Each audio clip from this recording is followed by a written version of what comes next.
আমরা দেখি কি, যেমন বনি ইসরাইল যে জাতি ধ্বংস হয়েছিল, তারা দেখতো কয়েকটা বিষয়। এক নম্বর দেখতো বংশের দিক দিয়ে সম্ভ্রান্ত ফ্যামিলি কিনা। দুই নম্বর তারা দেখতো সেই ব্যক্তি যে নেতা হবে তার আর্থিক সচ্ছলতা আছে কিনা, আর্থিক ব্যাপক আর অর্থ টাকা লাগবে এরকম আছে কিনা। তিন নম্বর সে প্রভাবশালী কিনা। আর আল্লাহ বললেন না, এসব দেখা দরকার নাই। এক নম্বর দেখবো তার মেধা আছে কিনা। দুই নম্বর তার শক্তি আছে কিনা শরীরের মধ্যে।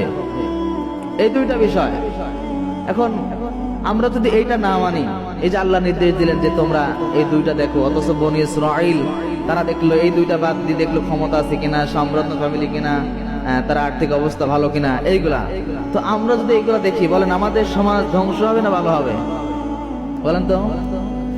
আমরা যদি বনি ইসরাইল জাতির মতো আমরাও যদি ওই রকম চিন্তা ভাবনা করি যে আমাদের এলাকার মধ্যে একটা নেতা বানানো দরকার, একটা মেম্বার বানানো দরকার, চেয়ারম্যান বানানো দরকার, তাহলে দেখো কার ক্ষমতা বেশি, কার অর্থ বেশি, কার সম্পদ বেশি। আমরা এটা দেখতেছি না, বলেন তো।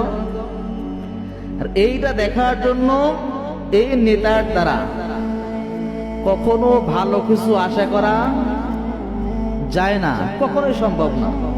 আর আমরা যদি দেখতাম যে আমাদের সমাজের মধ্যে সবচাইতে আল্লাহ বিরুকি জ্ঞানীবান ব্যক্তিকে, যার মধ্যে ইসলামের জ্ঞান বেশি, সেই মেধা মানে যার মধ্যে প্রচন্ড জ্ঞান আছে, ইসলামের জ্ঞান আছে।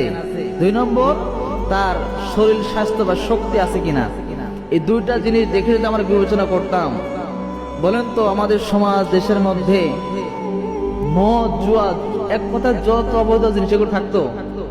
কখনো থাকতো না।